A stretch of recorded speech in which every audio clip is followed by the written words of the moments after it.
Basically 1 year నుంచి Medicover హాస్పిటల్స్లో robotic surgeries దాదాపుగా 500+ సర్జరీస్ చేయడం జరిగింది మేడం. అండ్ దాంట్లో థైరాయిడ్ సర్జరీస్ ఒక 2 surgeries successfully we have completed. Robotic thyroidectomy, దాన్ని RABIT అని షార్ట్ ఫామ్ అనమాట. ర్యాబిట్ ప్రొసీజర్స్ అంటాం. Rabbit procedures foreign both western world and eastern world ఈ సర్జరీ సక్సెస్ఫుల్లీ ఎప్పటి నుంచో పర్ఫామ్ చేస్తూ ఉంటుంది. బట్ మన ఇండియాలో 4 to 5 సెంటర్స్ మాత్రమే ఈ సర్జరీస్ చేయడం జరుగుతూ ఉందన్నమాట. సో దాంట్లో మెడికవర్ హాస్పిటల్స్లో భాగంగా first time in entire Hyderabad city robotic thyroidectomy has been perform. దీంట్లో ఏంటి అంటే as you said ma'am, cosmetic. ఇప్పుడు future it's going to be cosmetic era, where పేషెంట్స్కి స్పెసిఫికేషన్స్ కొన్ని ఉంటాయి. లైక్ మాకు ఫేస్ మీద కానీ నెక్ మీద కానీ ఎటువంటి ఘాట్లు ఉండకుండా ఉంచాలి. ఇప్పుడు సర్జికల్ స్కార్ అనేది అదొక న్యాచురల్ ఫినామినా. మనకి ఎప్పుడైనా బాడీలో కట్ అయితే దాని రికవరీ ఫేజ్ ఏంటంటే మొత్తం ఒక చిన్న స్కార్గా ఫామ్ అవ్వడం అనేది జరుగుతూ ఉంటుంది.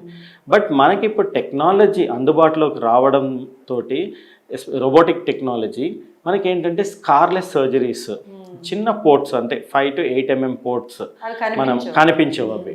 అది కూడా ఎలా అంటే ఇప్పుడు సపోజ్ రోబోటిక్ థైరాయిడెక్టమీ సర్జరీ తీసుకుంటే మనం ఇక్కడ ఆంపెట్స్ దగ్గర నుంచి వెళ్తాం అనమాట.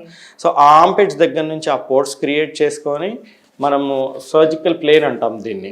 సో దీనిలో గ్యాస్ క్రియేట్ చేసుకొని థైరాయిడ్ గ్లాండ్ని రీచ్ అయ్యి ఇన్స్ట్రుమెంట్స్ని మనం రీచ్ చేసుకొని ఆ surgically excised specimen, thyroid specimen ఏదైతే ఉంటుందో అది మళ్ళీ వన్ ఆఫ్ ద పోర్ట్ నుంచి బయటికి తీసేయడం. సో ఆ స్కార్ కూడా మనకి చిన్నది ఉంటుంది, నాన్ విజిబుల్ అండ్ ఫోల్డబుల్ స్కిన్లో వెళ్ళిపోతూ ఉంటుంది. So this is about robotic thyroid surgery. So robotic surgeries per మనకి స్కార్లెస్, అందులో robotic thyroid surgery is even more cosmetic procedure. And robotic surgeries గురించి మాట్లాడాలనుకుంటే definitely beneficial, advantageous, quick recovery. ఓవరాల్గా చూసుకుంటే length of the procedure కానీ cost of the procedure కానీ అన్నీ definitely are comparable with other open surgeries కానీ conventional laparoscopic surgeries కానీ. Advantages ఏంటంటే మనకి పెయిన్ స్కోర్స్, పెయిన్ అనేది చాలా తక్కువగా ఉంటుంది రోబోటిక్ సర్జరీస్. ఎందుకు అంటే మనకి టిష్యూ డిసెక్షన్ అనేది మినిమల్ ఉంటుంది. Because of the robotic assisted devices మనకి 3D విజన్ ఉంటుందన్నమాట. మనకి 3 కన్సోల్స్ ఉంటాయి. ఒకటి ఏంటంటే సర్జన్ కన్సోల్ అంటాము, ఒకటి ఏంటంటే ఆర్మ్స్, ఒకటి 3-4 ఆర్మ్స్ ఉంటాయి, దాన్ని ఆర్మ్స్ కన్సోల్ అంటాము. ఇంకొకటి పేషెంట్ కార్ట్ అంటాం అనమాట. దాంట్లో పేషెంట్కి సంబంధించిన ఒక టీవీ ఉంటుంది, మనం ఆపరేట్ చేసే మొత్తం డిస్ప్లే ఉంటుంది, అండ్ ఇన్స్ట్రుమెంట్స్ కార్ట్ ఉంటుంది దాంట్లో. సో ఇది ఏంటి అంటే సర్జన్ కన్సోల్లో కూర్చొని ఆపరేట్ చేస్తూ ఉంటారు. సాధారణంగా పేషెంట్స్ అడిగే క్వశ్చన్, రోబో ఏమైనా ఆపరేట్ చేస్తుందా? We're using the robo assisted, అంటే surgeon is taking the help of the robo. Surgeon help, yes, మన పనిని ఈజ్ చేస్తుంది అనమాట. సో దాంట్లో ఏంటంటే ఈ 4 ఆర్మ్స్ వచ్చేసేసి మనకి ఆ సర్జికల్ డిసెక్షన్ అనేది చాలా నీట్గా, క్లియర్గా, 3 డైమెన్షనల్గా విజన్ చూపించడము.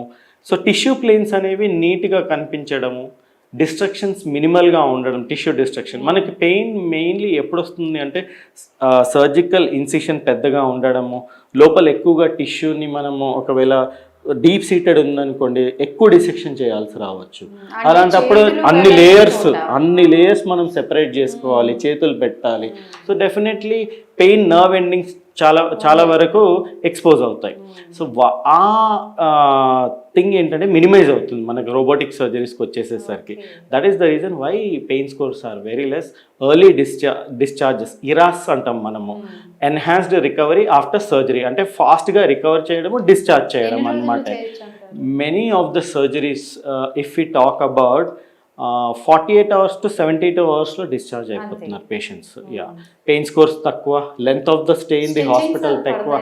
అవి చిన్న, as I said 5 to 8 millimeters, మా అంటే 10 millimeters, అంటే 1 centimeter. సో వాటికి జస్ట్ సూపర్ఫిషియల్ సూచర్స్ ఉంటాయి, డ్రెస్సింగ్స్ ఉంటాయి, అంతే ఉంటుంది. దానికి పెద్ద వెరీ ఈజీ.